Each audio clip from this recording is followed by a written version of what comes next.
안녕하세요. 김정호의 경제TV. 오늘은 반도체 경제학 제12편 중국 반도체 이야기입니다. 미국의 중국 목조이기가 몇 년째 계속되고 있는데요. 반도체는 중국이 가장 아파하는 것이죠. 전자제품, 통신기기 같은 것을 가장 많이 만들어서 수출하는 나라가 중국인데 그 하나하나에 다 반도체가 들어갑니다. 하지만 이 반도체를 스스로 만들 능력은 부족한 거죠. 2020년 현재 중국의 반도체 자금률은 15.8%예요. 그 중에서 삼성전자의 시안 공장, 또 SK하이닉스의 우시 공장, TSMC의 난징 공장에서 만들어내는 것이 절반을 차지합니다. 그러니까 외국 기업들이 중국에 와서 만들어내는 반도체가 한 절반이 된다는 얘기예요. 그러니까 이걸 따지면 진짜 자금률은 7 내지 8% 정도밖에 안 되는 것이죠. 중국은 2015년부터 중국 제조 2025라고 하는 이름을 내걸고 반도체 작업에 본격적으로 나섰습니다. 엄청난 돈을 투입해서 새 반도체 공장을 만들고 또 첨단 장비들을 들여왔습니다. 대만, 일본, 한국의 반도체 전문가들을 스카웃을 하기도 했고요. 또 외국 반도체 기업의 인수에도 적극적으로 나섰죠. 그런데 미국과의 갈등이 심해지면서 중국 반도체 산업에 목을 조이기 시작했던 겁니다. 그렇게 해서 낭패를 보기 시작했죠. 대표적 대상이 중국 1위 통신 장비 업체이면서 스마트폰 제조업체인 화웨이, 또 GT 이런 기업입니다. 또 SMIC라고 하는 파운드리 기업도 여기에 들어가게 된 거죠. 2020년 2분기 화웨이의 스마트폰 글로벌 시장 점유율이 20%까지 치고 올라갔어요. 삼성갤럭시하고 똑같아졌고 곧 추월할 기세였습니다. 이 회사는 스마트폰의 두뇌에 해당하는 이 AP를 자체 설계를 했어요. 그리고 그 제조는 대만의 TSMC에다가 위탁을 해서 생산을 하고 있었어요. 그걸 스마트폰에다 끼워서 내다 팔았던 거죠. 그런데 미국이 국가안보를 이유로 해서 그 경로를 차단을 했습니다. TSMC의 반도체 장비는 미국산이 대부분을 차지하고 있었거든요. 화웨이는 이 중국 인민해방군하고 깊숙이 연결되어 있기 때문에 그렇게 만든 반도체들이 미국의 국가안보를 해칠 수 있다. 그래서 차단을 해버린 거예요. 이 첨단 반도체를 그래서 조달할 수 없게 된 화웨이는 실질적으로 스마트폰 사업을 중단할 수밖에 없었습니다. 또 이 GT라고 하는 기업은 화웨이에 이어서 중국의 통신장비 분야 2위 업체였거든요. 또 스마트폰에서도 미국 판매량 4위에 오를 정도로 많은 스마트폰을 만들어 팔고 있었죠. 그런데 이 기업이 이란과 북한에 대한 제재를 위반을 했어요. 그래서 GT 너는 미국 기업과의 거래를 7년 동안 금지한다. 이렇게 돼버린 거죠. 그러니까 통신장비의 부품이라든가 반도체를 구할 수 없게 되었고 결국 파산 상태에 몰리게 됐습니다. SMIC라고 하는 기업은 화웨이나 GT와는 달리 파운드리 기업입니다. 즉 다른 기업들이 가져온 반도체 설계도대로 반도체를 제조를 해주고 돈을 버는 기업이에요. SMIC, 이것의 full name은 Semiconductor Manufacturing International Corporation, 또 한자로는 중심국제집성전로제조유한공사. 아이고 기네요 이름이. 아무튼 그렇습니다. 그 기업이 SMIC인데요. 이 회사는 미국이 EUV 장비, 즉 극자외선 노광 장비를 차단하면서 타격을 입게 됐습니다. 10나노 이하의 미세 공정, 즉 7나노라든가 5나노, 3나노 같은 이런 첨단 반도체들을 제대로 만들려면 이 EUV라고 하는 장비가 반드시 필요한데요.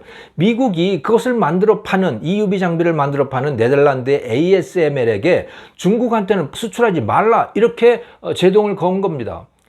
그렇게 할 수 있는 이유는 ASML이 EUV 장비를 생산하는데 미국산 기술과 부품이 많이 들어가기 때문입니다. 자, 이렇게 되자 SMIC는 덜 정밀한, 정밀도가 떨어지는 DUV 장비, 즉 심자외선 노광 장비로만 일을 할 수밖에 없게 됐어요. 그리고 그것으로 할 수 있는 최대한은 14나노 수준인 것으로 알려져 있습니다. 사실 SMIC가 14나노를 개발했다고는 하는데 그것도 시제품 수준일 뿐이고요. 양산 단계까지는 아직 도달을 하지 못했어요. 그러니까 SMIC는 대부분 50나노 그 이상의 반도체를 생산하고 있다. 이렇게 봐야 할 것 같습니다. 그런데요. 뜻밖의 일이 벌어졌습니다. 테크인사이트라고 하는 캐나다의 기술 잡지가 중국의 미네르바라고 하는 기업의 가상화폐 채굴용 컴퓨터를 해체를 해봤는데요. 거기에서 SMIC가 제조한 7나노급 반도체가 튀어나온 겁니다. 저의 반도체 경제학 제 9편을 보신 분들은 7나노, 5나노 이런 것들이 실제로는 존재하는 것이 아님을 이해하실 겁니다만은, 그래도 어쨌든 이 숫자가 작아질수록, 나노 숫자가 작아질수록 성능이 좋아지고 전기 소모량도 작아진다라고 하는 건 사실이거든요. 어쨌든 간에 7나노라고 부르는 수준의 반도체를 뜻밖에도 SMIC가 만들어낸 겁니다. 이 과정에는 량몽송이라고 하는 SMIC CEO가 굉장히 중요한 역할을 한 것으로 추정이 됩니다. 그가 2020년에 사임을 하면서 성명서를 내보냈는데요. 거긴 이런 내용이 들어가 있습니다. 자기가 이 DUV 장비를 가지고 또 연구진 2천여 명을 이끌고 SMIC로 하여금 7나노급 반도체를 만들 수 있도록 기술을 개발해놨다. 2021년 초부터는 리스크 양산, 위험 생산이 가능해질 것이다. 리스크 양산이라고 하는 거는 뭐 시험 생산 정도라고 보면 되겠죠. 이런 내용이었습니다. 근데 이 량몽송이라고 하는 사람은 대만의 TSMC 또 삼성전자의 임원으로도 근무를 했고요. TSMC와 삼성전자가 10나노급 또 7나노급 기술 개발을 해가는데 굉장히 중요한 역할을 하는 사람이에요. 대만 사람인데 대만인들의 입장에서 보면 완전히 뭐 매국노 수준의 뭐 그런 사람입니다만은 이 반도체 기술에 있어서는 천재인 것만은 분명합니다. 그래도 그 성명서에 7나노를 개발했다라고 하는 말이 정말 사실일까? 갸우뚱할 수밖에 없었어요. 왜냐하면 EUV도 없고 DUV만 가지고 그걸 했다는 게 잘 안 믿어진 거거든요. 근데 어쨌든 간에 그 테크인사이트가 사실임을 입증했던 겁니다. 자, 그러면 이 중국의 SMIC는 DUV 장비만 가지고 EUV보다도 정밀도가 떨어지는 그 장비만 가지고 기술의 한계를 극복한 것일까요? 그건 아닐 가능성이 높습니다. 사실 대만의 TSMC나 우리나라의 삼성전자도 EUV 없이 DUV만 가지고도 7나노급 반도체를 만들 수 있다고 합니다.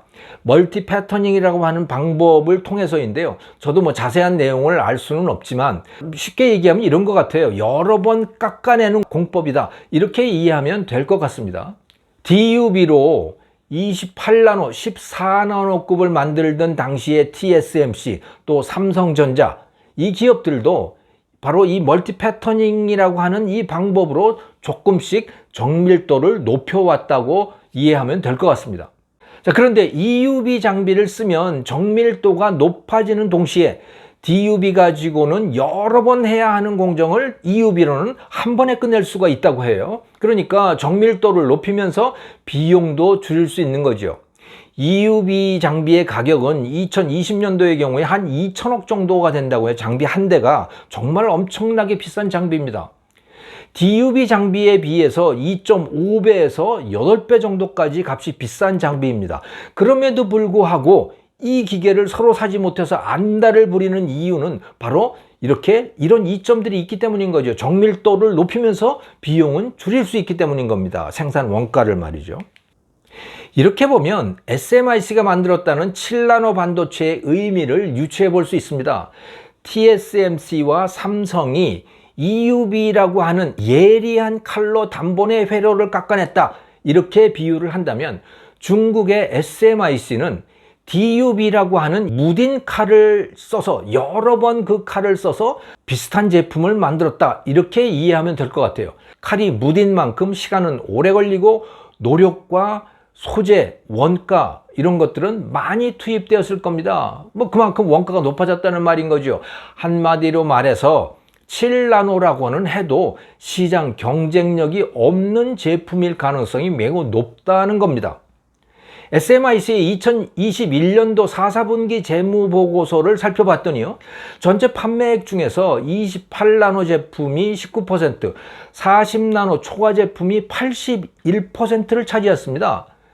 100나노 이상 제품도 37%나 됐어요. 그러니까 굉장히 무딘 제품들입니다. 정밀도가 떨어지는 제품.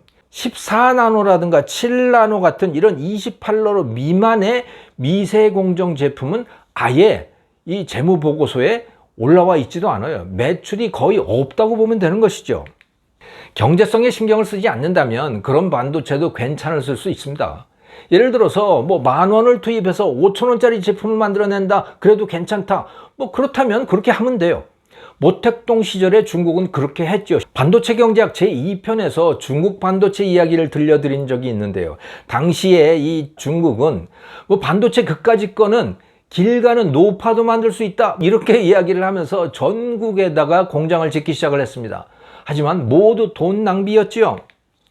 모택동이 사망하고 난 다음 해 1977년 새로 집권한 등소평은 당시 경제 상황을 파악하기 위한 회의를 열었는데요. 그 자리에서 중국 반도체 선구자인 왕승우 박사가 보고한 내용을 들으면 기가 막힙니다. 당시 중국 전역에 무려 반도체 공장이 600개가 넘었다고 하는데요.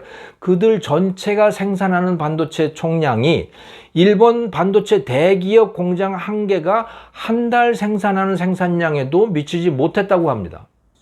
모든 것을 자급자족하자, 맘만 먹으면 못 만들 것이 없다, 이런 구호가 난무했던 대약진 운동 당시, 또 문화혁명 당시에 마을마다 용광로를 만들어서 제철소를 만들었던 거예요. 또 동네마다 반도체 공장을 만들었던 거죠. 그러니 경제성이 있습니까? 결과적으로 수천만 명이 굶어 죽게 된 것입니다. 그 중국이 경제 강국으로 일어선 것은 그런 자급자족 이런 거 다 포기하고 글로벌 경제 질서 속으로 들어왔기 때문입니다. 서방의 기술과 지식, 자본을 자신들의 노동력과 결합해서 물건을 만들어서 세계에 내다 팔았기 때문에 돈을 벌었던 거예요. 세계 분업체제 속에 들어갔기 때문이죠. 그런데 시진핑 시대의 중국은 모택동 시절로 돌아가는 느낌입니다. 자급자족의 모든 것을. 그래서 이제 세계는 윈윈의 교역 상대가 아니고 지배의 대상으로 변해가는 것 같습니다. 그러니 고립되어 갈 수밖에 없는 거죠, 중국은. 거기에다가 미국의 제재까지 겹쳐서 더욱더 그렇게 되어가고 있습니다. SMIC 안에서도 공동대표였던 이 량몽송과 또 자오 하이준 사이에 갈등이 컸던 모양이에요. 기술을 중시하는 량몽송은 경쟁력이 떨어지더라도 기술 개발이 중요하다, 이런 입장인 반면에요. 이 자오 하이준은 정밀도보다도 원가와 이윤이 중요하다, 이런 입장이었다고 해요. 그런데 이 중국 국가 전체는 말이죠, 빠르게 자급자족으로 가고 있고 공산당 지배체제, 또 1인 지배를 당연시하던 그 과거의 모습으로 돌아가고 있는 것 같습니다. SMIC의 7나노 반도체 개발도 그런 맥락 속에 들어있다는 느낌을 지울 수 없습니다. 반도체 경제학 제12편 김정호의 경제TV였습니다. 시청해 주셔서 감사합니다.